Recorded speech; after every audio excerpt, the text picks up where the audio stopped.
Bon, personnellement, pour moi, la réussite englobe vraiment, c'est un voyage, ce n'est pas une destination.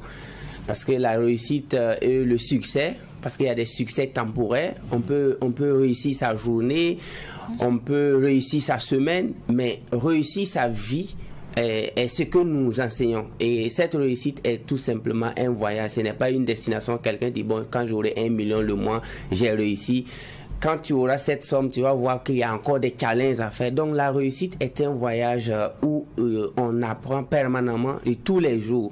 Donc et la réussite, pour moi, c'est quelqu'un qui arrive à atteindre un objectif noble. Je précise l'adjectif noble ici.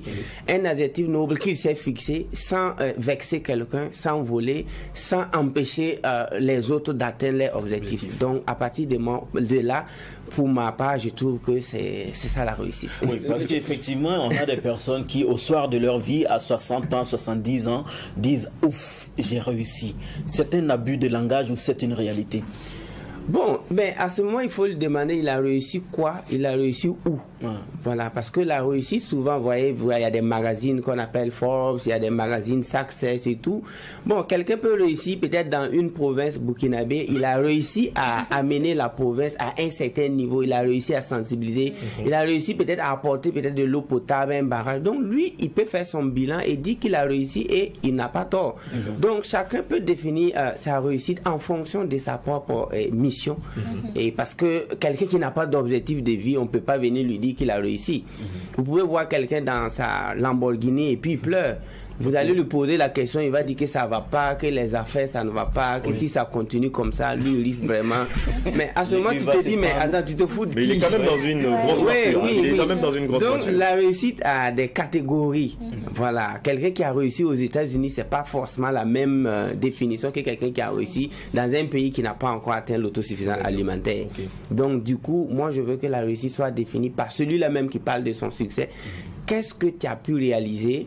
Et j'ajoute l'adjectif noble parce que quand même si le rêve est petit, bon, c'est un succès qui n'engagerait que toi.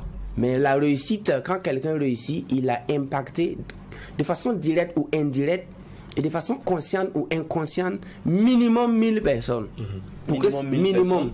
Si ton succès n'a pas occasionné la réussite de minimum 1000 personnes, tu n'as pas réussi.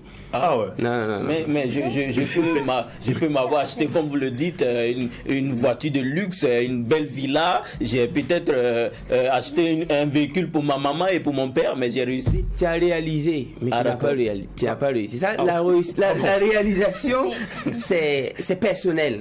C'est un peu égoïste. Et moi, je parle de l'égoïsme positif parce que quelqu'un qui ne se remplit pas de plénitude, quelqu'un qui ne s'aime pas assez, qui ne roule pas avec la voiture qu'il aime, ne pourra pas aider avec aisance les autres à avoir ce qu'il a. Donc du coup, ça, ce sont des réalisations plus ou moins personnelles et égoïstes. Mais quand nous, par exemple, on est né, on n'a pas trouvé Sankara personnellement. Je ne sais pas si quelqu'un...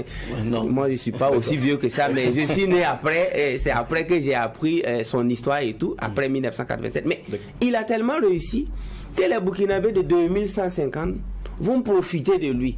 Il a tellement réussi que les Burkinabés de l'an 2362 à venir vont parler de lui et vont profiter de son imagination et de sa dignité et de son intégrité. Donc voilà quelqu'un qui a réussi.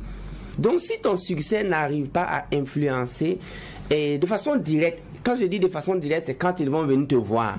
Mais de façon directe, ça veut dire qu'ils n'ont même pas besoin de venir vers toi pour que toi, tes œuvres les inspirent afin qu'ils réussissent. Aujourd'hui, nous avons envie de réveiller les gens comme les Napoléon Hill. Moi, personnellement, j'ai envie de réveiller les gens comme Bob Marley. J'ai envie de réveiller des gens comme Nightingale pour les dire merci. Mais ils sont décédés avant que mon père même ne naisse. Bon, c'est ça le succès, la réussite. En fait. D'accord.